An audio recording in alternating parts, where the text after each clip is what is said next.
Menino desaparecido há 6 anos liga para a mãe no meio da noite. Laura estava encolhida no sofá, um cobertor fino sobre os ombros, os olhos secos depois de um dia inteiro olhando para a velha foto em uma moldura de madeira com o canto rachado de Mateus, com 5 anos, sorrindo inocentemente em um moletom azul com seu nome bordado. Não havia mais lágrimas para chorar, mas o coração dela ainda sangrava, como no dia em que Mateus desapareceu sem deixar rastro. O ponteiro de madeira do relógio de parede avançava a passos lentos, cada tic-tac soando como uma batida direta no coração dela em 2h16 da manhã. O apartamento estava completamente silencioso, só se ouvia o vento assobiando lá fora e a respiração cansada de uma mulher que sobreviveu a feridas demais. De repente. Ring. Ring. O telefone fixo. O telefone coberto de poeira. O telefone que praticamente não tocava há 6 anos. Ela ficou paralisada, o sangue sumindo do rosto. A mão tremia violentamente ao alcançar o fone. E alô? Ela sussurrou, a voz embargada. Na linha, um chiado, depois uma voz sussurrada, trêmula, fina como um sopro. Mãe. Laura ficou em choque. Não acredite neles. Mãe, e sou eu, e sou o Mateus. Mateus? Laura gritou, o coração prestes a explodir. Mateus, é você mesmo? Meu Deus, e onde você está? Sou eu, mamãe. Eu tô te ouvindo, filho. Meu amor. Mas a voz do menino desapareceu. Só restou um ruído eletrônico prolongado e a linha caiu. Clique. Laura se levantou de um salto, quase caiu de tontura. Tentou refazer a ligação desesperadamente, mas o visor só mostrava número oculto. Não, por favor, não. Ela balbuciava enquanto discava o número da polícia, as mãos tremendo tanto que deixou o fone cair 2 vezes. Por favor, atenda e por favor, alguém me atenda. Na cabeça dela, a voz do menino ecoava sem parar, não acredite neles. Sou o Mateus. 6 anos. 6 anos inteiros rezando, implorando, chorando em silêncio, e agora, uma única ligação era capaz de virar o mundo dela de cabeça para baixo. Ela caiu de joelhos no chão, as mãos apertando o peito como se alguém estivesse esmagando o coração dela. Mateus, ela gritou em desespero. 1 hora depois, Laura ainda estava imóvel na poltrona. A luz de neon do corredor do prédio entrava fracamente pela fresta da porta. Os olhos dela estavam inchados, a voz rouca de tanto chorar e gritar. A porta rangeu. Um homem apareceu do lado de fora, cabelo bagunçado, vestindo um moletom cinza. Era Adriano, seu primo, o único que ainda falava com ela desde a tragédia. Laura, e você me ligou às 3 horas da manhã, eu fiquei preocupado. Adriano entrou, viu que ela tremia, e se sentou ao lado para segurar sua mão. O que aconteceu? Mateus. Laura murmurou. Ele me ligou. Às 2h17 da manhã. Era a voz dele. Eu reconheci na hora. Adriano franziu a testa. Você tem certeza? Pode ter sido alguém. Você acha que eu não reconheceria a voz do meu próprio filho? 6 anos se passaram, mas a voz do Mateus eu escuto toda noite na minha cabeça. Dessa vez não foi imaginação. Me escuta, Adriano. Ele ficou em silêncio por um momento. Depois assentiu levemente. Tá bem. Deixa eu verificar o telefone. Adriano pegou um pequeno aparelho e conectou a porta de dados na parte de trás do telefone. A tela do tablet exibiu algumas linhas de código. Não há registro do número que ligou. Foi bem escondido. Quem ligou usou uma linha analógica ou uma estação temporária de transmissão. O que isso significa? Que alguém fez questão de usar um equipamento difícil de rastrear. Pode ter sido de um telefone público antigo, ou de algum lugar abandonado. Laura sentiu um calafrio na espinha. Mateus disse, e não acredite neles. Você sabe o que isso significa? Ela tremia. Alguém levou meu filho. Alguém mentiu para mim durante 6 anos. Adriano apertou os ombros dela. Laura, se isso for verdade, a gente não vai deixar continuar. Eu vou te ajudar. Na manhã seguinte, o céu estava cinza como concreto. Laura ficou diante do espelho do banheiro, olhando seu próprio rosto, pálido, olhos fundos, lábios rachados. Ela já não era mais a mulher que costumava sorrir com ternura, que costumava cantar para Mateus dormir. Os últimos 6 anos haviam levado tudo, até a esperança. A campainha tocou. Ela abriu a porta e encontrou Dona Benedita, a vizinha do andar de baixo, segurando uma cesta de pães. Minha filha, ontem à noite eu ouvi você gritando. Fiquei muito preocupada e aconteceu alguma coisa. Laura hesitou, depois respondeu baixinho e Mateus ligou. Eu ouvi a voz dele. Dona Benedita franziu o senho. Minha filha, e eu sei que você sente saudade do seu menino. Mas ouvir uma voz no telefone e pode ser uma brincadeira de mau gosto. Não. Não foi brincadeira. Laura disse, quase rosnando. Mateus disse, mãe, não acredite neles. A senhora entende? Dona Benedita colocou a mão sobre o ombro dela. Eu entendo. Mas você precisa ser forte. Se eu puder ajudar em alguma coisa. Laura segurou a mão da idosa. A senhora sabe se alguém já trabalhou como segurança naquela antiga fábrica química perto da torre de transmissão velha? Dona Benedita hesitou por um segundo. Ah, e acho que o Rogério trabalhou lá por um tempo. Laura congelou. Tentou manter a calma. Rogério? Sim. Seu cunhado. Antes de ir morar com a esposa. Por quê? Laura mordeu o lábio. A sensação era de que uma peça nebulosa acabava de se encaixar em um quebra-cabeça sangrento em sua mente. Ela assentiu em silêncio, agradeceu Dona Benedita e fechou a porta. Um clique ecoou, o som da fechadura girando como se o destino estivesse prestes a ser quebrado. Naquela noite, Laura passou em frente à casa do cunhado. As luzes estavam todas acesas, e vozes alegres vinham lá de dentro. Ela parou, olhando pela fresta da cortina. Rogério contava alguma piada, segurando um copo de cerveja. Renata, sua cunhada, ria discretamente. Ela recuou, o coração batendo acelerado. Mateus dissera, e não acredite neles. Estaria ele se referindo à própria família? Na cabeça dela, só restava uma frase, sou Mateus. E então, o som do telefone tocando voltou a soar em sua mente. Não era de verdade. Mas ela ouvia com nitidez, como se estivesse tocando de novo, 2h17 da manhã. 2h17. 2h17. A lembrança é um tipo de pesadelo que pode matar lentamente, sugando todo o oxigênio da mente. E para Laura, a memória do dia em que Mateus desapareceu se repetia tanto que já não era mais memória, era uma realidade que revivia a cada noite, a cada segundo. 6 anos antes, um verão escaldante em Recife. O marido dela, Tomás, havia morrido 3 meses antes, num acidente de carro na BR-101. Um impacto violento com um caminhão de carga. A notícia chegou como um soco direto no coração. O homem que prometera chegar cedo em casa se transformou em um corpo gelado no necrotério do Hospital Nossa Senhora das Graças. Laura não teve tempo para chorar. Mateus tinha apenas 5 anos. Ela precisava ser mãe, pai, faxineira, tudo ao mesmo tempo para sustentar o filho. Trabalhava todos os dias na livraria antiga O Luz do Sul das 8 da manhã às 8 da noite, fazendo hora extra até às 10. E no dia fatídico, ela ligou para Rogério. Rogério, eu preciso de ajuda. Só por algumas horas. Você pode ficar com o Mateus? Acabei de receber uma chamada urgente na livraria. A voz dela quase suplicava pelo telefone. Tá bom, tá bom. Traz o menino aqui.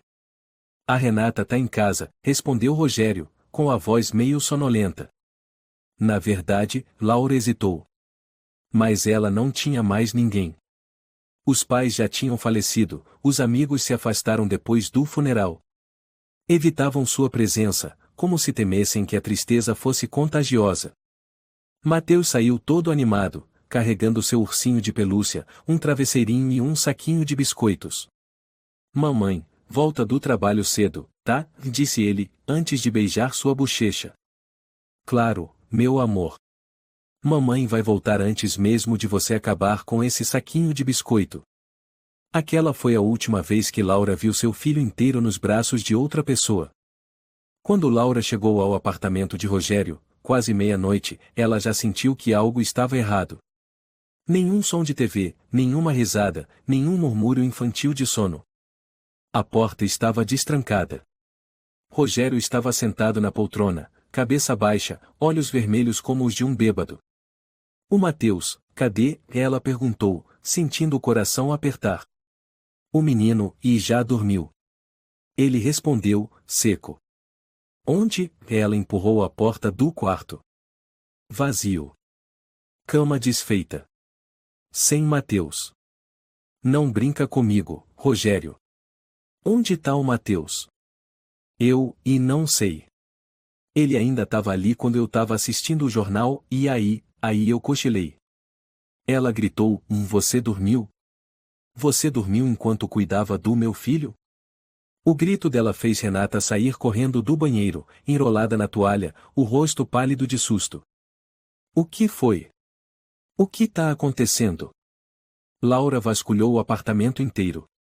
Chamou o filho, procurou em todos os cantos, abriu armários, olhou na varanda, desceu até a escada. Nada de Mateus. Renata murmurou, como ele saiu? A porta estava trancada. A polícia chegou 20 minutos depois. 2 agentes, Cabo Pereira e Estevão. Eles começaram a verificar a cena imediatamente. Mas a primeira pergunta que fizeram foi, há sinais de arrombamento? Não havia. A câmera do corredor está com defeito técnico hoje, estamos esperando o técnico vir consertar, explicou Jaime, o zelador do prédio. Justamente naquele dia. Só naquele dia, a câmera não funcionava. Cabo Pereira se virou para Laura. A senhora tem certeza de que seu filho realmente veio para cá hoje? Ela ficou atônita. O senhor acha que eu estou mentindo? Fui eu quem trouxe ele aqui. Pergunta pro Rogério. Rogério assentiu com a cabeça, mas desviou o olhar. Renata murmurou, ele é só uma criança, e vai ver, e se escondeu por aí. Laura olhava para todos como se estivesse petrificada. Mateus nunca saía sozinho. Ele tinha medo do escuro, medo do elevador, até do som do vento. Era impossível. A imprensa caiu em cima como urubus. Mãe solteira e responsável perde o filho foi a manchete do jornal local. Depois vieram os talk shows, os programas sensacionalistas dissecando sua vida. Um repórter chamado Rafael chegou a segui-la até a feira, enfiando o microfone em seu rosto. A senhora não se sente culpada por deixar seu filho com um parente sem checar as condições de segurança? Laura não respondeu. Apenas o encarou com um olhar já morto. Os meses seguintes foram um inferno. Ela perdeu o emprego na livraria por negatividade que afeta os clientes. A dona da loja, Dona Isabela, nem olhou em seus olhos ao entregar o aviso. Ela passou a trabalhar como faxineira, lavando pratos no bar do Sr. Raimundo. À noite, chorava sentada no chão da cozinha, com as mãos ainda cheias de sabão. Uma vez, enquanto comprava leite na feira, uma senhora agarrou seu braço, se fosse eu, já tinha me matado. Deixar uma criança sumir debaixo do próprio nariz e é muita vergonha. Laura ficou parada, dura como uma estátua. Quis gritar, mas sabiam que iriam chamá-la de louca. A própria família do marido virou-lhe as costas. Sua sogra, Dona Heloísa, a renunciou publicamente em uma coletiva com o advogado da família. Meu filho morreu, meu neto desapareceu. Tudo depois que essa Laura entrou na minha casa. Quando ela foi pedir ajuda para continuar pagando o detetive particular, a sogra bateu a porta na sua cara. Não desperdice mais dinheiro com delírios. Mateus está morto. Essa é a verdade. Aceite. Laura caiu de joelhos em frente à casa deles. Passantes balançaram a cabeça, tiraram fotos. Ela apareceu no jornal mais uma vez, mãe obcecada a ponto de enlouquecer. Ninguém perguntou a Laura se ela ainda mantinha intacto o quarto do Mateus. Que os sapatinhos dele ainda estavam alinhados na entrada. Que todo aniversário, ela ainda fazia um bolo e colocava exatamente 3 velas, como ele gostava. Ninguém perguntou sobre o vazio que ela sentia ao passar pela antiga escola de Mateus, ouvindo o sinal de entrada tocar sem que uma mãozinha puxasse sua saia dizendo: mamãe, não vá embora ainda. Ninguém sabia que ela já subiu na passarela sobre o rio Capibaribe, decidida a pular. Mas então um menino de rua agarrou sua mão. Moça, não morre. Seu filho vai ficar muito triste. Aquela frase a tirou da beira do abismo. E Zezinho, o menino sem teto, se tornou a única pessoa com quem ela conversou por 3 meses. Mas um dia, Zezinho também sumiu, como Mateus. Não deixou nada, exceto um cachecol vermelho. Adriano costumava dizer: você é a pessoa mais forte que eu conheço. Mas Laura apenas sorria de lado. Ser forte é quando você não tem mais o direito de ser fraca. Ela não queria ser forte. Ela queria o Mateus. Só o Mateus. Um dia de abril, ela recebeu uma carta escrita à mão, algo quase extinto na era digital. A caligrafia trêmula dizia: não posso me identificar. Mas Mateus não morreu. Alguém sabe de tudo. Sem assinatura. Sem rastros. Ela levou a carta à delegacia. Riram dela. Qualquer um pode escrever isso. Já se passaram 6 anos. Uma carta anônima não é prova de nada. Laura saiu da delegacia com a folha na mão como se carregasse a alma do filho. 6 anos sendo culpada, um estorvo aos olhos da opinião pública, a mãe do menino perdido, o que todos evitavam. Agora, depois da ligação às 2h17, uma nova rachadura se abriu. E desta vez, não havia como fechá-la. A ligação das 2h17 não apenas rompeu a falsa tranquilidade da vida de Laura, mas acendeu uma nova tempestade dentro da mente dela e de todos ao seu redor.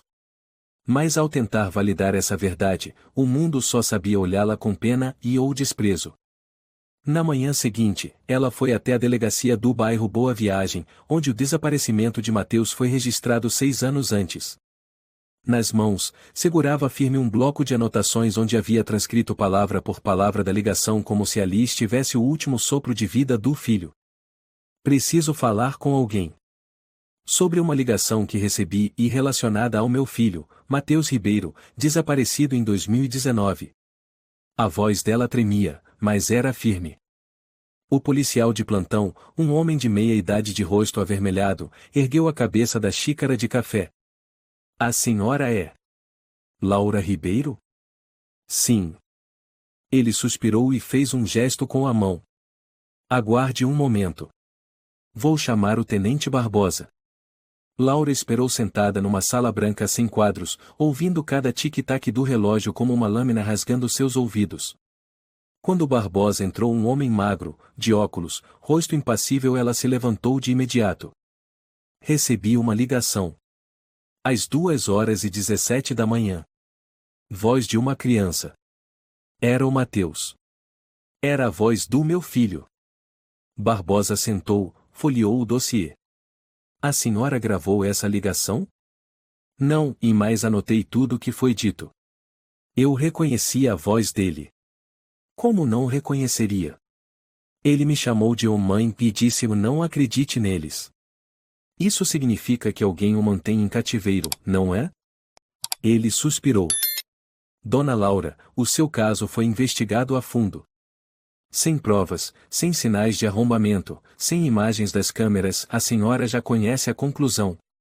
A polícia de vocês nunca acreditou em mim, ela explodiu, batendo com força na mesa.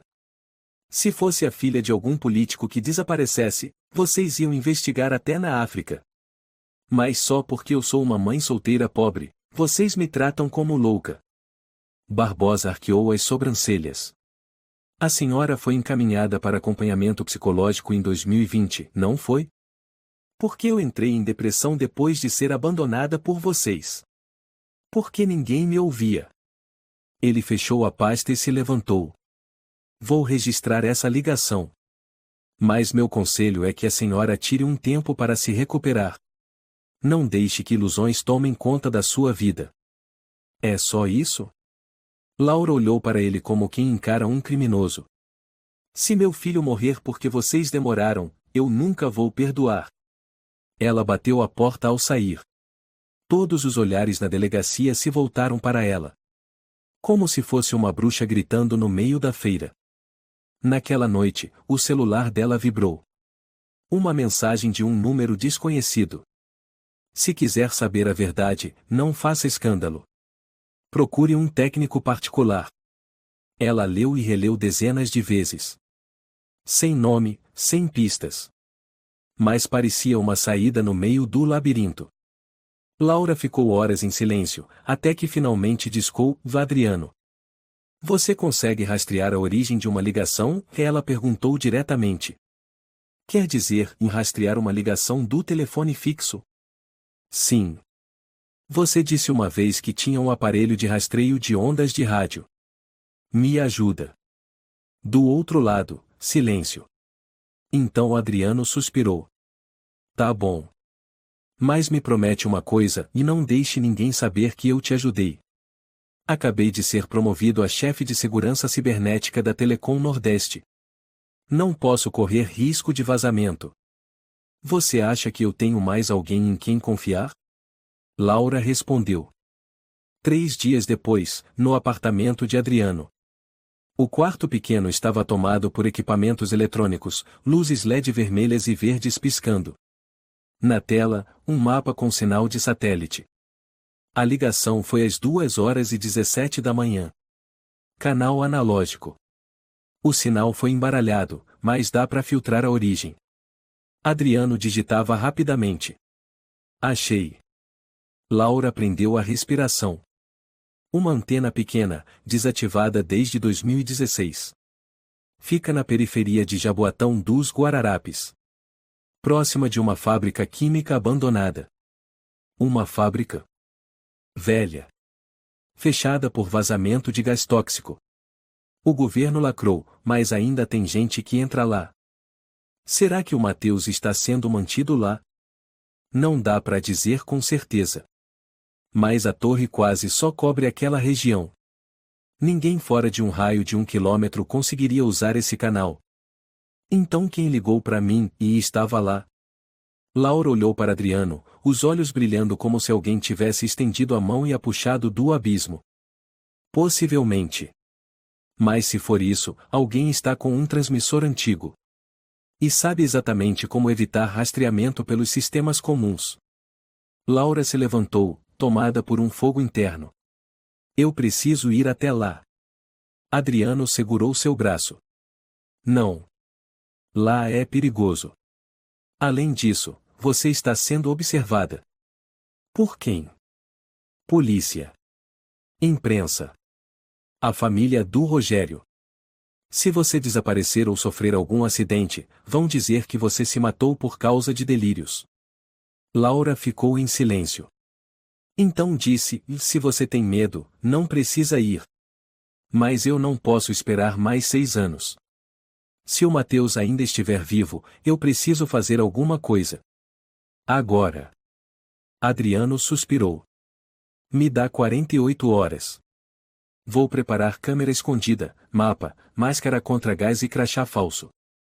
Mas você não pode ir sozinha. Me promete. Laura assentiu. Eu prometo.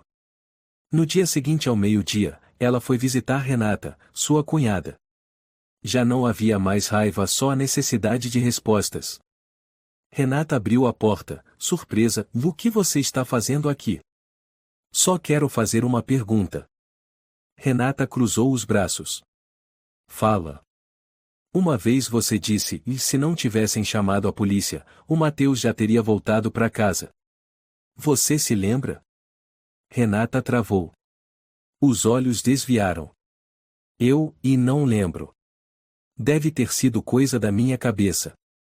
Não. Eu lembro bem. Laura entrou, a voz firme. Essa frase ficou na minha cabeça por anos. Por que você disse que, Se não chamassem a polícia, ele teria voltado. O que você quis dizer? Renata levantou o queixo. Eu quis dizer que, e talvez, se não tivesse tanta pressão, ele só tivesse fugido e voltaria. Mateus tinha 5 anos. Ele nem sabia o que era fugir. Laura olhou no fundo dos olhos dela. Você está escondendo alguma coisa, não está? Renata ficou calada, cerrou os lábios. Eu não sou obrigada a responder. Não. Mas se você sabia ou desconfiava de algo e não falou, e então você é cúmplice. Sai da minha casa. Renata gritou, os olhos marejados. Você matou seu filho e agora quer me culpar? Mateus é meu filho. Laura disse firme. E eu acho, e você sabe que o Rogério está escondendo alguma coisa. Renata bateu a porta com força. Mas, naquele instante, Laura viu os olhos vacilantes, a mão trêmula apertando algo invisível como se segurasse um segredo prestes a explodir. Naquela noite, Laura ficou sentada no escuro, olhando para o mapa impresso por Adriano. O caminho até a fábrica abandonada não era fácil. Mas ela estava pronta. Sobre a mesa, a foto de Mateus sorrindo parecia encorajá-la. Ao lado, um pedaço de papel colado. Não confie neles. A mensagem de uma criança nas trevas, esquecida pelo mundo, mas nunca pela mãe. Numa tarde nublada, o vento vindo do rio Capibaribe trazia um cheiro metálico forte, como se anunciasse algo ruim. Laura vestia um casaco grosso, parada diante da cerca enferrujada coberta de trepadeiras, olhando para o terreno abandonado como uma peregrina diante do portão do inferno. Você tem certeza de que foi daqui que a ligação partiu? Ela perguntou, os olhos fixos no prédio em ruínas à frente. Adriano assentiu, colocando a mochila no chão dentro, havia gravador, lanterna e um aparelho anti-interferência. Eu já trabalhei com segurança de telecom por aqui. Não há outra torre ativa num raio de 2 quilômetros. Só essa área. Fábrica Química Santa Cecília. O portão de ferro estava trancado com uma corrente enferrujada, mas foi fácil cortá-la com o alicate industrial. Adriano cortava e murmurava, se alguém descobrir que estou aqui, eu perco o emprego, e perco tudo. Você pode voltar. Laura disse sem olhar para ele. Eu posso ir sozinha. Não fala isso de novo. Adriano suspirou. Ir com você é a única coisa que me faz sentir que estou fazendo a coisa certa. Eles passaram pela cerca, desviando de arbustos espinhosos que batiam nos joelhos, e entraram no saguão principal da fábrica. Pedaços de tinta descascada cobriam o chão, revelando concreto úmido e mofado. O teto tinha buracos, por onde a água da chuva formava poças sujas e pingos constantes. Mateus tinha medo do escuro. Laura murmurou. Meu filho, e odiava o som da água pingando. Dizia que parecia alguém chorando. Ela acendeu a lanterna, a luz varrendo os corredores longos como túneis. Cada passo era como mergulhar na garganta de um monstro morto. O andar térreo estava cheio de tonéis vazios, cadeiras quebradas e papéis apodrecidos. Adriano ergueu o sensor de calor portátil, tentando captar alguma assinatura térmica. Mas não havia nada, além de um frio que entrava até os ossos. Eles avançaram em silêncio pela área de processamento químico, que antes fora o coração da fábrica. No chão, havia manchas arredondadas, secas, como pegadas antigas. Ao lado de um cano quebrado, uma colher plástica. Criança não vem aqui sozinha, murmurou Adriano. Não. Laura balançou a cabeça. Mas alguém as traz. De repente, o feixe da lanterna dela parou. Na parede de cimento cinza, havia desenhos rabiscados com carvão, uma mulher de cabelos longos abraçando uma criança. Ao lado, um coração e uma palavra escrita com letras tortas. Mamãe. Laura estendeu a mão trêmula e tocou a parede. É o traço de uma criança. O Mateus desenhava assim, sempre desenhava a gente se abraçando sob o sol. Ela se virou para Adriano. Se foi ele quem desenhou isso, significa que ele esteve aqui. Recentemente. Adriano franziu a testa, examinando o carvão. Não está muito velho. Pode ter algumas semanas. O traço ainda é escuro. Um som sutil ecoou no final do corredor, e os dois ficaram imóveis. Um barulho de clique, como metal sendo chutado.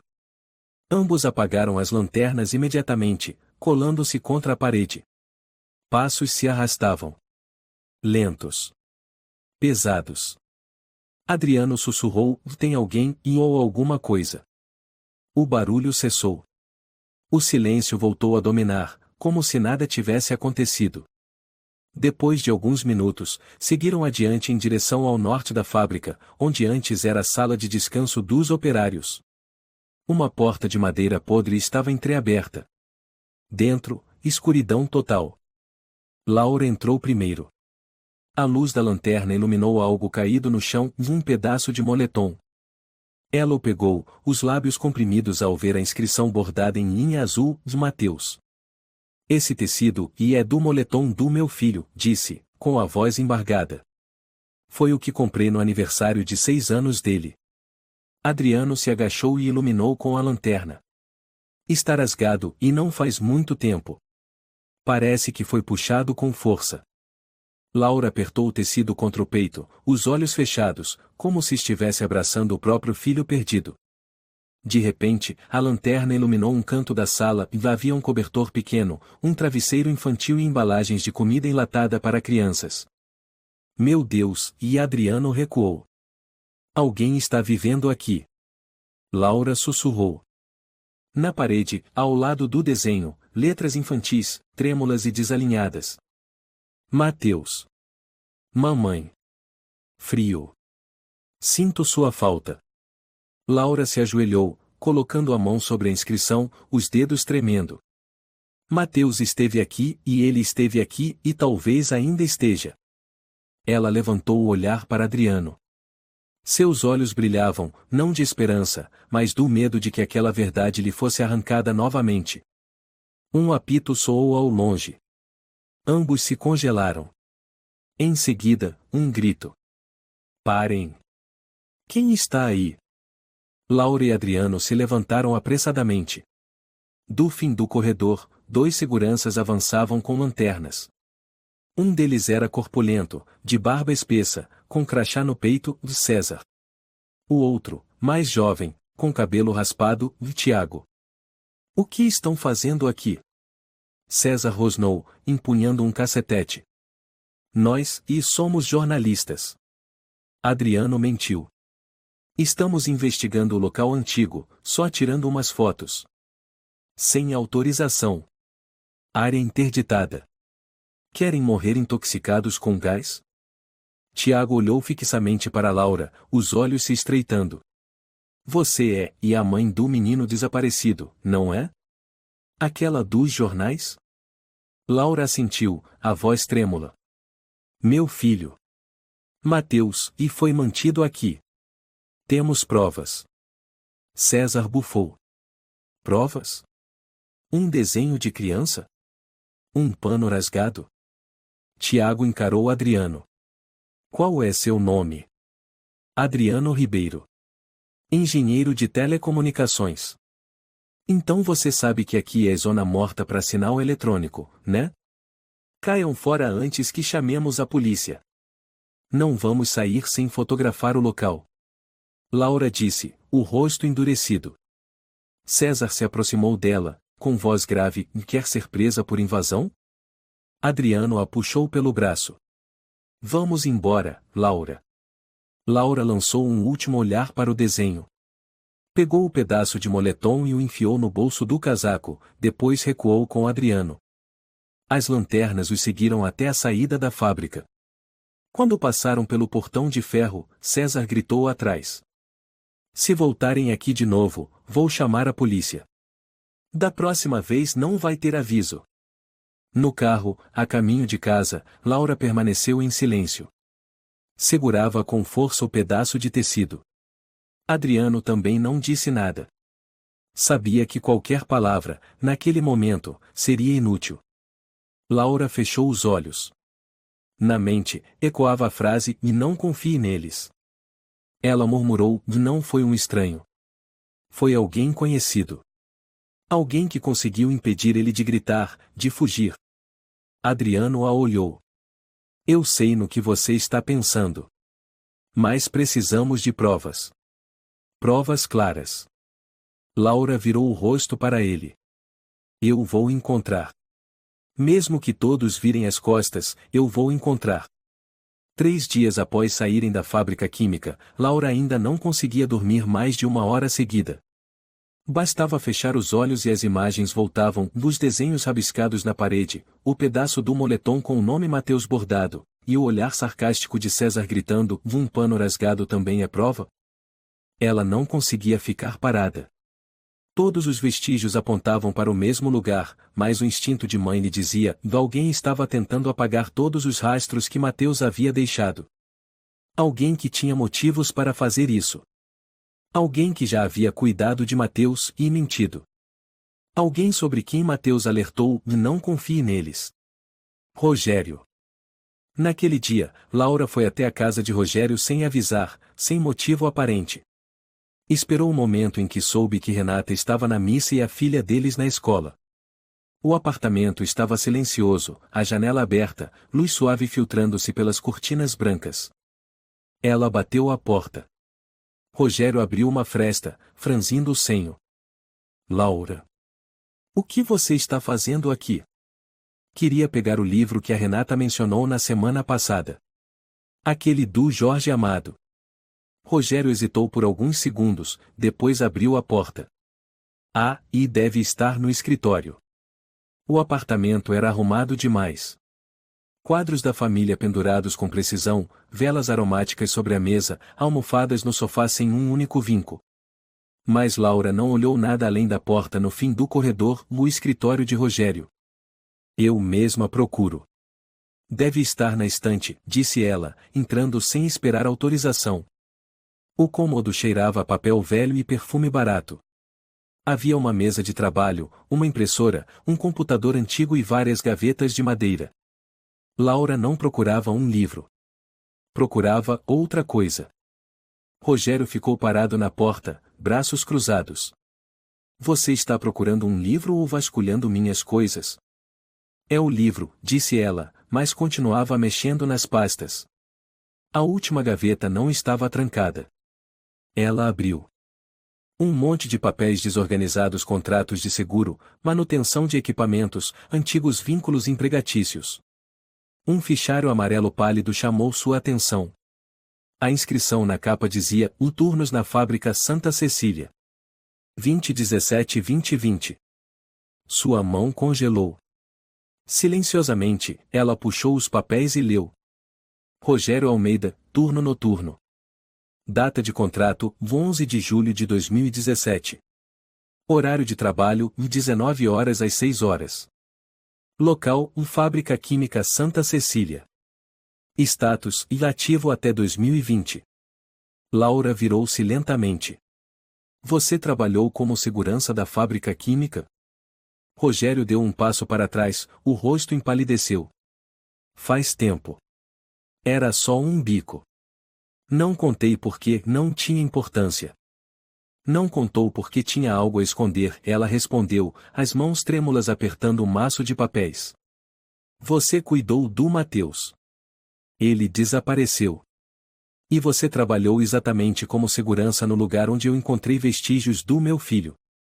Você tem ideia do que isso significa? Você está me acusando. Rogério rugiu. Está delirando. Já se passaram anos e você ainda não aceita que ele desapareceu. Não. A voz de Laura era fria como gelo. Eu vivi com essa dor por 6 anos. Mas desta vez não é imaginação. O Mateus me ligou. Ele pediu socorro. E esse pedaço de tecido ou ela tirou do bolso ou é da blusa dele. Não apareceu ali por acaso. Rogério avançou, o rosto vermelho. Me dá isso agora. Laura recuou. Não encosta em mim. Se você ainda tem alguma consciência, então diga a verdade. Onde está o Mateus? Eu não sei, ele gritou. Já falei que eu não sei. Os olhos de Laura cravaram naquele que já foi seu cunhado, o homem que um dia segurou Mateus no colo e disse, dele parece tanto com o Tomás. Agora, era ele com os olhos arregalados de pavor e a voz trêmula que lhe dava náuseas. Renata apareceu de repente na porta. O que está acontecendo aqui? Laura não respondeu. Pegou a pasta de documentos e foi direto para a saída. Renata gritou, volta aqui. Você não tem o direito de levar coisas da minha casa. E vocês não têm o direito de esconder meu filho por 6 anos. Laura rosnou. Se você sabia e não disse nada, é cúmplice. Naquela tarde, Laura foi até Adriano. Ele ficou em silêncio enquanto ela jogava a pasta em cima da mesa. Você me disse, se acharmos algo, tem que ser concreto. Isso é uma prova. Adriano folheou cada página, os lábios apertados. Não pode ser coincidência. Não pode. Laura murmurou. Rogério estava no lugar certo. No período certo. E nunca disse nada. Pode ser que ele não tenha nada a ver. Talvez só tenha trabalhado lá. Não, ela o interrompeu. Quando eu perguntei, ele ficou com medo. Medo de quem sabe que será desmascarado. Adriano tirou uma folha. Se é assim, temos que ser cuidadosos. Entregar isso direto à polícia agora, e pode ser um tiro no pé. Porque eles não acreditam em mim, ela assentiu. Vamos fazer de outro jeito. Naquela noite, Laura sentou-se em um banco do parque perto da praça, onde outras mães empurravam carrinhos e crianças gritavam brincando. Um mundo do qual ela havia sido expulsa há muito tempo. Ao lado dela, sentou-se Dona Benedita. Minha filha, hoje você está com um olhar diferente. Diferente como? Como de alguém prestes a ir para a guerra. Laura sorriu de lado. Talvez. Desta vez, não vou esperar ninguém vir me salvar. Dona Benedita colocou a mão no ombro dela. Quando você estiver pronta para contar tudo, eu estarei aqui. Laura olhou para a senhora. Depois perguntou suavemente, a senhora alguma vez viu o Mateus depois que ele desapareceu? Só uma vez, em algum lugar, ou por acaso. Dona Benedita hesitou. O olhar dela vacilou. Não tenho certeza. Uma vez, passei em frente à fábrica. Vi uma silhueta de criança atrás das grades do 3º andar. Mas foi só por um instante. Por que não me contou? Laura engoliu em seco. Porque todos diziam que você era louca. Se eu falasse, diriam que eu era velha e delirante. Laura cerrou os lábios, os olhos marejados. Se a senhora ver de novo, por favor, me chame. Nem que seja por um segundo. Eu prometo. Dona Benedita apertou a mão dela. Mas você também me prometa, continue viva. O Mateus precisa da mãe dele viva. Não sacrificada. Naquela noite, Laura deitou no escuro, com um pedaço de moletom sobre o coração. Cada vez que fechava os olhos, via Mateus magro, os olhos grandes, calado, olhando através das grades. Não confie neles, e aquela frase ainda ecoava. Agora ela sabia. Eles só não eram estranhos. Eram os seus. Sangue do seu sangue. Pessoas em quem confiou. Não há dor maior do que ser traída pela própria família.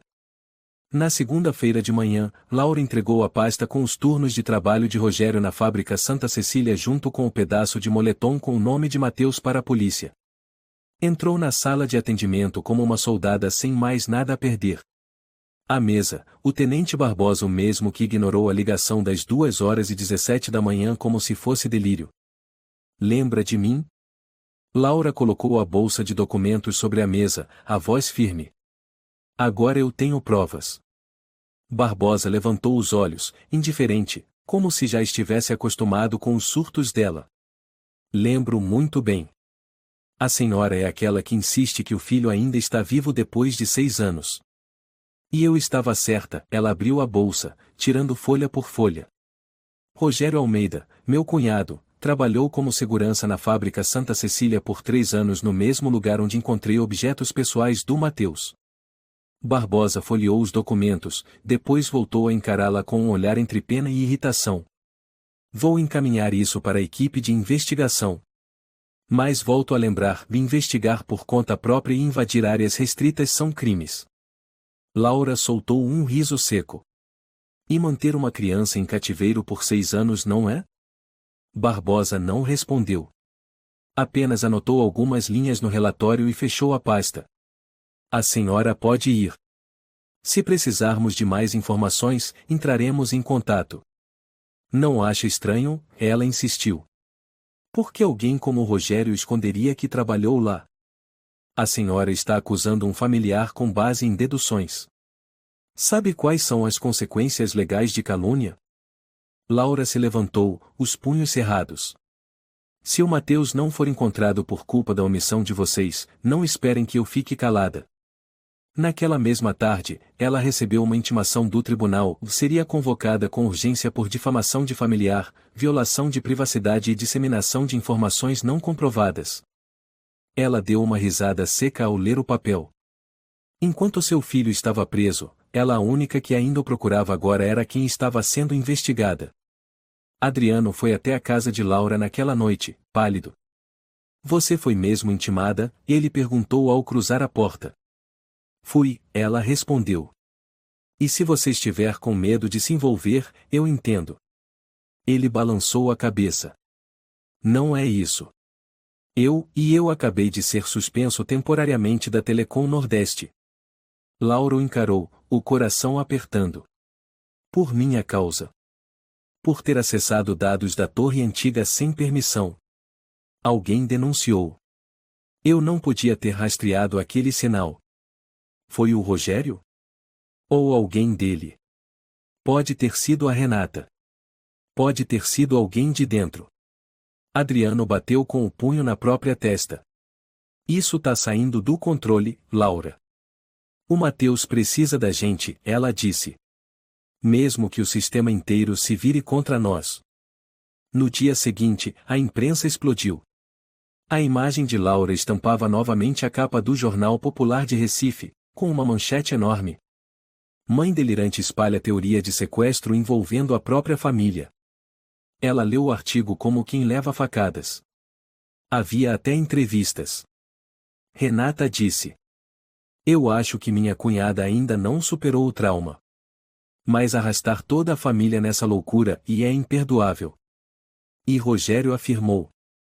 Eu cuidei do Mateus tantas vezes, sempre o amei como a um filho. Agora querem me transformar em culpado? Estou devastado, sem dormir há dias. Laura jogou o jornal no chão. Sentia mais nojo do que raiva. A mídia só queria sangue e lágrimas. A verdade e nunca importou. Ela foi até o Centro de Assistência Jurídica Sem Fins Lucrativos Instituto Esperança Legal. Mas a funcionária que a atendeu, uma mulher chamada Clara, recusou assim que ouviu seu nome. Não podemos representar você. Seu caso apresenta elementos de delírio e alto risco midiático. O que isso quer dizer? Que eu devo sentar e esperar meu filho morrer no escuro? Laura perguntou, com a voz carregada de amargura. Clara suspirou. Não estou dizendo que você está errada. Mas você não tem provas fortes o suficiente. Concentre-se em se curar. Talvez, e já seja hora de aceitar a perda. Não. Eu não aceito. No dia seguinte, ela foi convocada para uma avaliação psicológica obrigatória determinada pelo tribunal. Sentou-se diante do psiquiatra Dr. Henrique, em uma sala branca, com uma caixa de lenços sobre a mesa como se todos os pacientes fossem, inevitavelmente, chorar. Dr. Henrique ajeitou os óculos e folheou o prontuário. Senhora Laura Ribeiro. 36 anos. Histórico de depressão em 2020, esgotamento mental, perda de filho, isolamento social. Recentemente convocada por difamação. Correto? Correto, ela respondeu com firmeza. A senhora acredita que seu filho ainda está vivo? Não. Eu não acredito. Eu sei. Ele anotou. Com base em uma ligação com a voz dele. Evidências no local. E o instinto de uma mãe. Ele parou de escrever e ergueu os olhos. A senhora costuma ouvir a voz do seu filho? Mesmo sem telefone? Laura riu. Na verdade, sim. Todas as noites. Mas não é porque sou louca. É porque sou mãe. Ora, a senhora já pensou na possibilidade de estar obcecada, revivendo memórias, recriando a voz dele em sua mente? E o senhor, e já perdeu um filho? Ela perguntou, com os olhos acesos. Doutor Henrique não respondeu. Naquela noite, Laura voltou para casa, ligou o celular e procurou na agenda antigos contatos de jornalistas investigativos. Vasculhou a lista até parar em um nome, Marta Fernandes. Marta havia feito uma série de reportagens sobre corrupção policial em 2022, que culminaram na demissão de um delegado. Alguém que tinha coragem de virar o jogo. Ela discou. Uma voz feminina atendeu após alguns toques. Alô? Você é a Marta Fernandes? Sou. Quem fala? Laura Ribeiro. Tenho uma história sobre um menino desaparecido. 6 anos. Uma mãe ignorada por todos. E provas que estão sendo enterradas. Silêncio. Então Marta disse, estou ouvindo. Laura contou tudo, desde a ligação às 2h17 da manhã, até a fábrica abandonada, passando por Rogério, e a avaliação psicológica. Por fim, Marta perguntou, você tem alguma prova concreta? Gravações, imagens, áudios inéditos? Ainda não. Mas terei. Então traga para mim. Clara, limpa. E eu vou mostrar ao mundo o que aconteceu com Matheus Ribeiro. No fim da noite, Laura estava sentada sozinha num banco de praça. Ao redor, as sombras das árvores se alongavam, o vento soprava gelado. Ela não chorava. Não se revoltava. Não tinha esperança. Apenas sentia como se tivesse morrido mais uma vez. 2 dias após a ligação com Marta Fernandes, Laura permanecia imóvel na cozinha. À sua frente, uma xícara de café fria. Ao lado, o pedaço de moletom de Matheus agora amarrotado, gasto como seu próprio coração. O celular vibrou. Uma mensagem de Adriano. A Marta já recebeu o equipamento. Vai ser instalado hoje à noite. Que tenhamos alguma sorte. Laura respondeu com uma única palavra. Tá. Ela já não tinha muito mais o que dizer. 6 anos haviam corroído seu vocabulário até virar suspiros. Naquela noite, Laura e Adriano voltaram às proximidades da fábrica Santa Cecília. Mas desta vez, não invadiram. Apenas observaram de longe, a partir de um galpão abandonado do outro lado do canal. Nas mãos de Adriano estavam um laptop, um receptor de áudio e um fone direcional fornecido por Marta.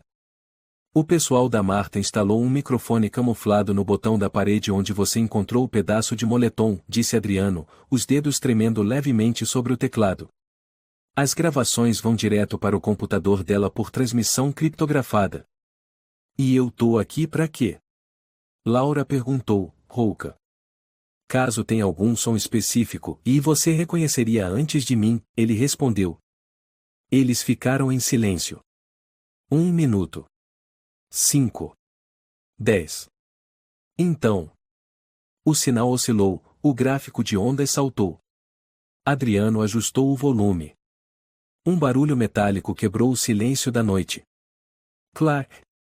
Clac. Clac. Algo batia em metal. Depois, silêncio. E então? Mamãe.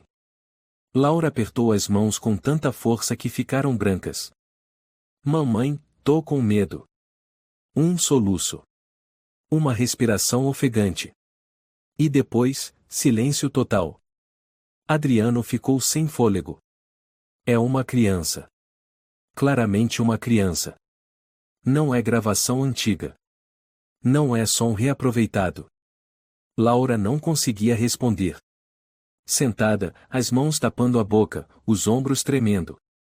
Naquela noite, a gravação foi enviada diretamente a Marta. Ela ligou para Laura perto da meia-noite. Estou editando uma matéria urgente. Vai ao ar às 6 horas da manhã. A gravação será acompanhada do desenho, do tecido e do histórico do Rogério. As redes vão explodir. O que a polícia vai fazer? Laura perguntou. Ou vão ser obrigados a agir. Ou vão tentar me silenciar. Laura fechou os olhos. Já não me importa mais. Desde que eles vão lá. Hoje. Antes que seja tarde demais. Na manhã seguinte, Laura acordou com o som da campainha. Abriu a porta e diante dela, um pequeno pacote sem nome do remetente. Dentro, um celular antigo, modelo de 2010. Na tela, apenas uma mensagem. Você estava certa. Tem uma criança lá dentro. Amanhã à noite vamos invadir. Mas você não pode contar a ninguém. Laura ficou paralisada. As mãos tremiam, o coração batia como um tambor.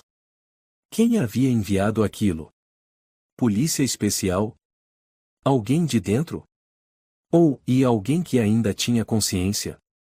Ela voltou para dentro e entregou o celular a Adriano. Mensagem anônima. Pode ser da polícia secreta. Adriano avaliou. Eles sabem que, se isso vier a público, será uma crise de mídia. Então preferem agir em silêncio. Laura olhava para o celular nas mãos como se segurasse uma bomba. Amanhã à noite, e se falharem? E se chegarem tarde demais? Então você já fez tudo o que podia. Adriano respondeu com suavidade. Você não está mais sozinha. Naquela tarde, as redes sociais explodiram.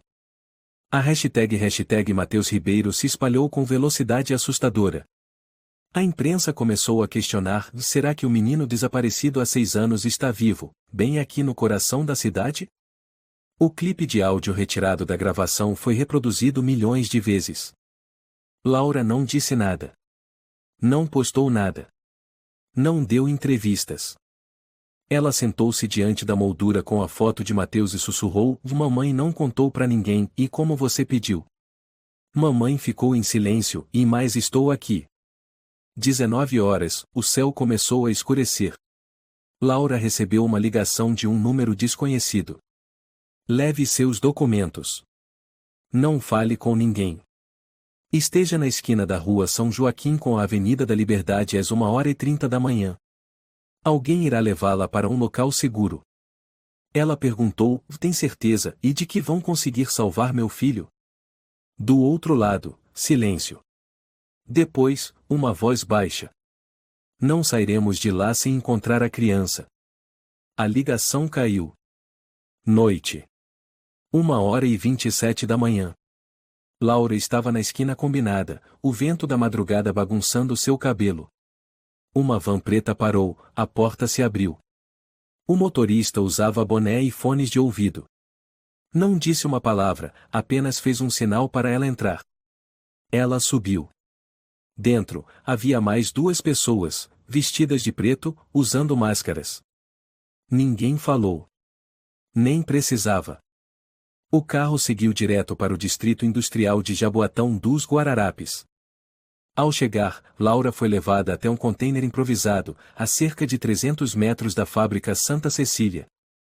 Pela pequena janela, ela via sombras se movendo sem sirenes, sem luzes.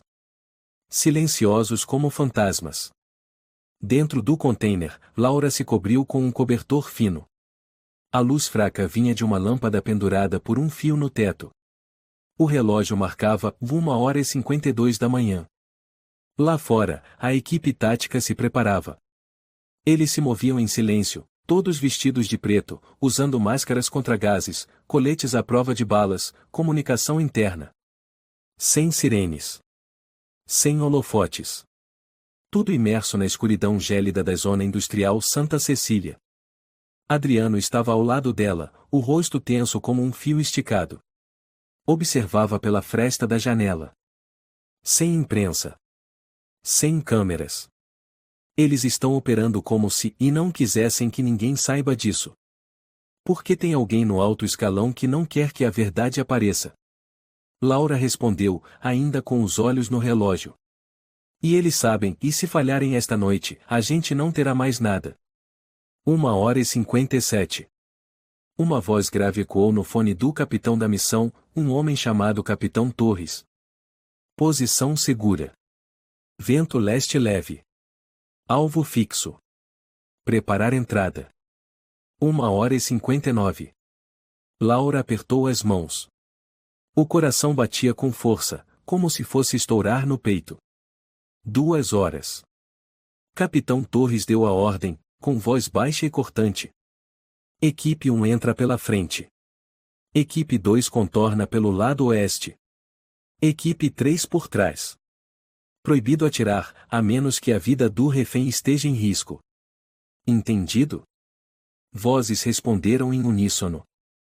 Entendido. 1 segundo depois, um estalo suave ecoou o som do alicate cortando o cadeado. O portão de ferro se abriu sem ruído. Laura apertou com força o pedaço do moletom de Mateus. Sua respiração era entrecortada. No fone do capitão, as mensagens fluíam. Entramos no térreo. Sem resistência. Sala de arquivos vazia. Porta trancada localizada. Um soldado jovem disse, e temos sons lá dentro. Pode ser o refém. Capitão Torres ordenou, vá arrombem. Então, em um baque surdo. 1 segundo. 2 segundos. Tem uma criança. Repito, tem uma criança. Laura se levantou num salto. É ele. Fica aqui. Adriano sussurrou, mas era tarde demais. Ela abriu a porta do container e correu. Mesmo sendo contida por um dos oficiais, ela gritou ao vento da madrugada. Mateus. Sou eu. Mamãe está aqui, Mateus. Uma voz pequenina, fraca, ecoou das profundezas da fábrica. É de verdade? Mamãe veio de verdade me salvar. Laura gritou com lágrimas caindo sem parar. Sou eu, Mateus. Meu filho. Mamãe veio.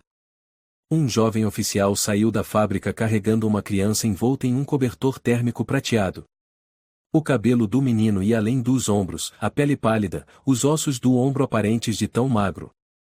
Mas os olhos ainda eram do Mateus. Laura não esperou um segundo sequer. Correu, ajoelhou-se, estendeu os braços. Mateus, meu amor. O menino olhou para ela, os lábios tremendo. E então, lentamente, estendeu os braços também. No momento em que tocou a mãe, desabou em lágrimas. O primeiro choro em 6 anos de silêncio. Mamãe veio mesmo. Laura o abraçou com força, o corpo tremendo. Mamãe está aqui e mamãe nunca parou de procurar e nunca desistiu. Mateus se encolheu no colo da mãe, agarrado como se temesse perdê-la de novo. Ainda segurava seu ursinho velho e rasgado o brinquedo que ela havia comprado na feira em 2018. Eu sentia sua falta, e todo dia, e toda hora. SHHH. Agora tá tudo bem, e mamãe tá aqui. Ao redor deles, os soldados abaixaram as cabeças, em silêncio. Ninguém disse uma palavra. Um deles ofereceu um lenço. Outro colocou a mão no ombro de Adriano e sinalizou, eles precisam de tempo. 10 minutos depois, dentro da ambulância no local, Laura estava sentada ao lado de Mateus. Um médico media sua pressão, verificava os olhos, a pele, os reflexos. Desidratação severa. Desnutrição leve. Mas sem sinais de agressão física. Parece que foi e mantido vivo, mesmo em isolamento extremo, relatou o médico Torres. Laura perguntou baixinho, vi quanto ao psicológico. Vai levar tempo. Mas a reação emocional dele é forte. Isso significa que ainda há vínculo. E é um bom sinal. Mateus segurava a mão da mãe sem largar. Sussurrou. Mamãe não vai me deixar ir, né? Não, Mateus. Mamãe está aqui. E ninguém mais vai nos separar. Ele assentiu e fechou os olhos. As lágrimas ainda escorriam. Adriano entrou com o celular na mão. A Marta tá ao vivo. As redes estão uma loucura. Centenas de milhares assistindo. A polícia vai fazer uma coletiva ainda hoje. Laura assentiu. Não digam nada sobre o Mateus agora. Ele precisa de silêncio. Você é uma heroína. Adriano disse, com a voz embargada. Ninguém pode negar isso agora. Ela olhou para o filho. Não. O herói é ele. Ele sobreviveu. Só com uma ligação e uma fagulha de esperança e ainda acreditou que eu viria. 7 horas da manhã. Os principais jornais publicaram manchetes gigantes. Mateus Ribeiro é encontrado o menino escondido durante 6 anos. Mulher considerada louca era a única que estava certa. Marta Fernandes estava diante das câmeras, com um olhar severo. Precisamos nos perguntar em quantas vezes ficamos em silêncio quando uma mulher grita por justiça. Quantas vezes o sistema escolhe acreditar no que é mais conveniente em vez do que é certo? A história de Laura Ribeiro não é apenas uma tragédia pessoal. É um espelho para todos nós. Na sede da Delegacia Central, Rogério Almeida foi algemado e levado diante das lentes de dezenas de repórteres. Seu rosto estava pálido, sem vestígio da antiga autoconfiança. Você sabe onde Mateus foi mantido? Gritou um jornalista. Rogério permaneceu em silêncio. Renata, ao lado dele, também foi escoltada até o carro da polícia. Com lágrimas escorrendo pelo rosto, ela gritava, eu não sei. Eu não sei de nada. A polícia declarou que Rogério já vinha sendo investigado internamente, mas faltavam provas concretas até que os áudios e documentos de Laura foram apresentados. Na primeira audiência, Rogério declarou: eu sentia inveja. Depois que Tomás morreu, a Laura ficou com a guarda total do menino e com os bens. Eu só pretendia ficar com o Mateus por algumas horas, mas eu não o devolvi. No começo era só para assustar. Depois, não consegui mais voltar atrás. Aluguei um quarto antigo com isolamento acústico numa fábrica. Dei comida, água, brinquedos. Mas não deixei ele sair. Eu o mantive como se fosse só meu. Todas as provas, incluindo imagens internas da fábrica de 2019 e o depoimento de um segurança aposentado chamado Juliano, que havia visto Mateus no local, foram usadas para incriminá-lo. No mesmo momento, no Hospital Infantil do Recife, Mateus estava deitado ao lado da mãe, em uma cama branca e limpa. As paredes tinham desenhos de sol e arco-íris. O menino comia colheradas pequenas de mingau, às vezes levantando os olhos para olhar a mãe. Eu lembro quando você contava histórias toda noite, sussurrou Mateus. Laura sorriu. A história do coelhinho branco que sempre encontrava o caminho de volta para casa, mesmo passando pela floresta, pelo deserto ou por tempestades de neve? Mateus assentiu. E agora, o coelhinho branco voltou para casa. Ela acariciou os cabelos do filho.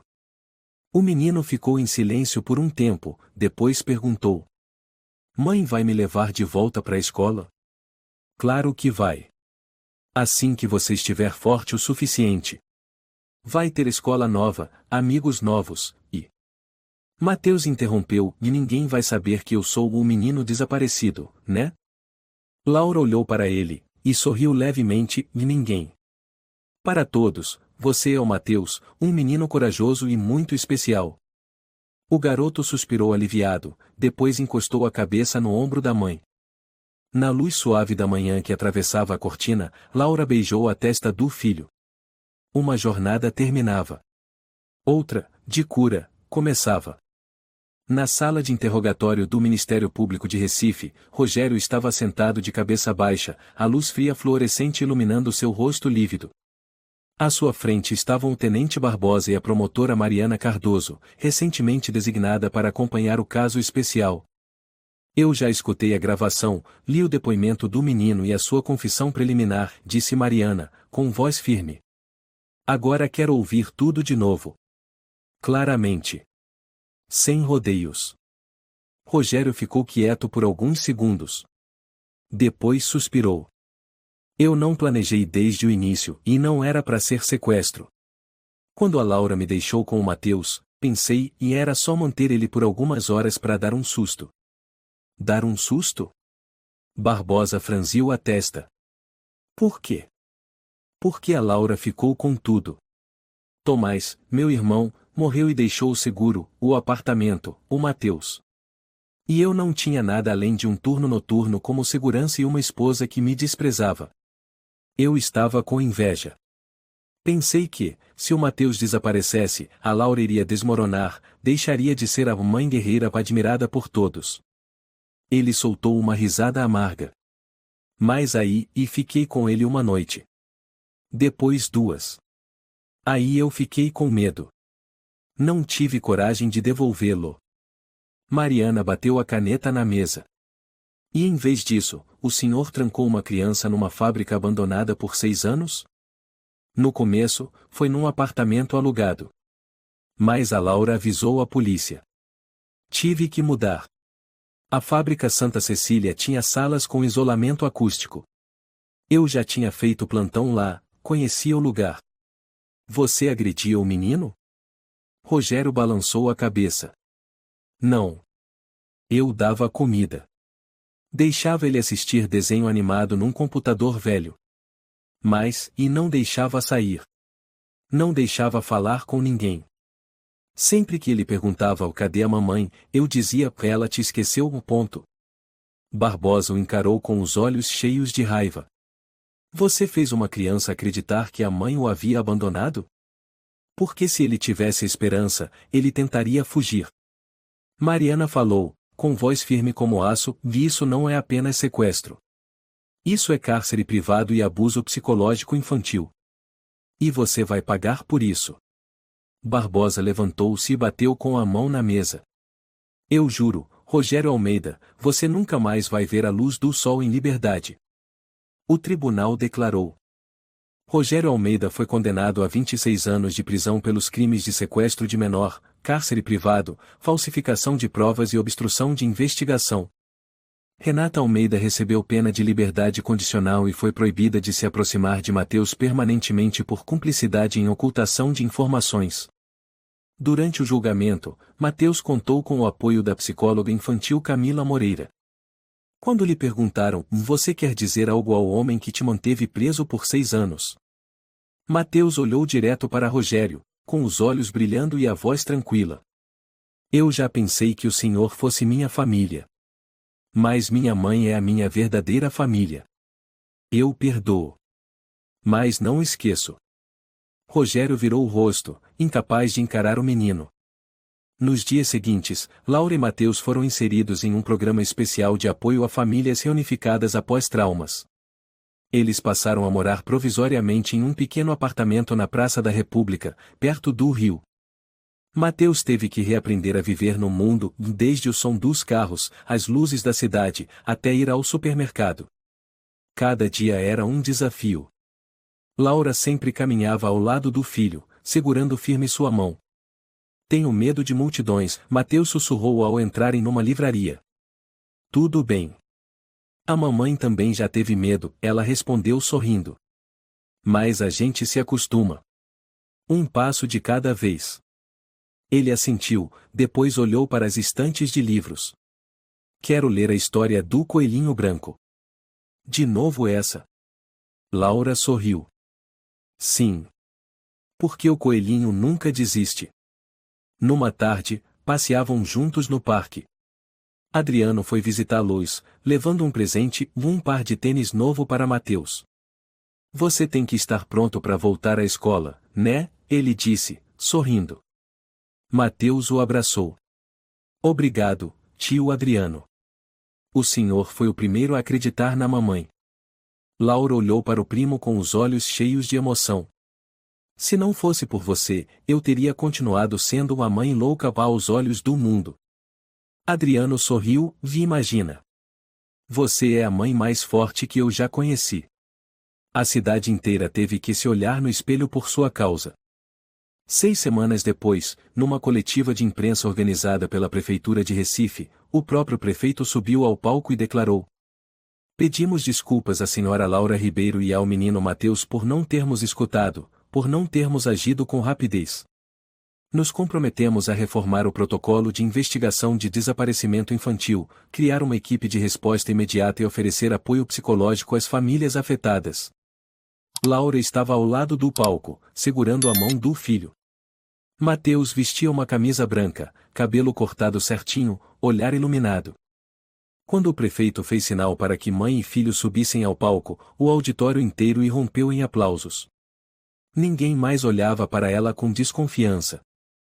Um repórter perguntou: "A senhora tem alguma mensagem para aqueles que a chamaram de louca?"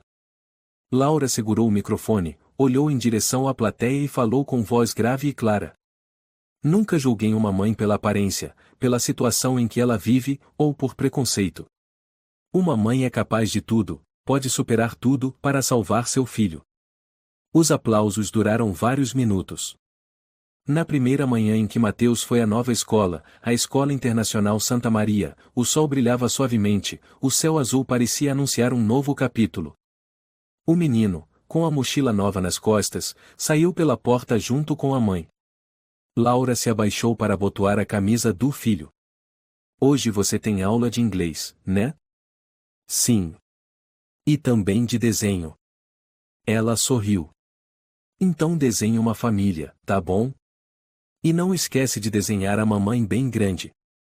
Mateus assentiu com a cabeça e correu em direção ao portão da escola. Mas ao chegar nos degraus da entrada, ele se virou. Seus olhos brilhavam e ele sorriu levemente. "Esperei pela mamãe por muito tempo." Laura ficou parada, em silêncio. Um segundo depois, cobriu o rosto com as mãos. Lágrimas escorreram. Mas não eram mais lágrimas de desespero. Eram lágrimas de quem voltou a viver. Naquela noite, Laura estava sentada em seu quarto, diante do computador. Em sua página pessoal, escreveu apenas uma frase: "Terminar um pesadelo não significa esquecer. Significa aprender a viver com a luz." Abaixo da publicação, milhares de comentários. Pessoas pedindo perdão. Pessoas demonstrando admiração. Pessoas prometendo não julgar novamente. Marta Fernandes enviou uma mensagem privada: "A sua história salvou mais pessoas do que você imagina. Obrigada por não ter se calado." Laura respondeu: "Precisamos de mais pessoas como você. Pessoas que ousam acreditar." No hospital psiquiátrico da cidade, o Dr. Henrique, médico que havia avaliado Laura no passado, assistia à coletiva do prefeito. Tirou os óculos e suspirou. Em seus olhos havia algo muito próximo de arrependimento. "Há coisas que a medicina não consegue medir", murmurou. Um mês depois, Mateus foi escolhido para ilustrar a campanha da cidade O Criança Não É Para Desaparecer. O desenho dele mostrava uma mãe carregando o filho nos ombros, com o sol brilhando ao fundo. A imagem foi impressa em pontos de ônibus e escolas por toda a cidade. Abaixo do desenho, lia-se uma frase escrita à mão pelo menino: "A mamãe não é um milagre. A mamãe é a verdade." Toda a cidade viu. E lembraram do nome dele, de Mateus Ribeiro, o menino que despertou uma sociedade inteira. A história é um lembrete poderoso de que o amor de mãe é a força mais grandiosa, capaz de superar a dor, o isolamento, a traição e a injustiça. Não julgue antes de conhecer a verdade, pois muitas vezes ela está escondida sob o peso do preconceito. Uma mãe que ousa acreditar, que ousa lutar, pode derrubar todo um sistema corrompido. A lição não é só sobre fé, mas também um alerta à sociedade. Escutem as vozes mais fracas às vezes, são gritos reais de socorro vindos da escuridão. Se você gostou desta história, convidamos você a dar um like e se inscrever em nosso canal. Seu apoio nos motiva a continuar trazendo histórias comoventes quase todos os dias. Estamos muito agradecidos pelo seu apoio. Até breve.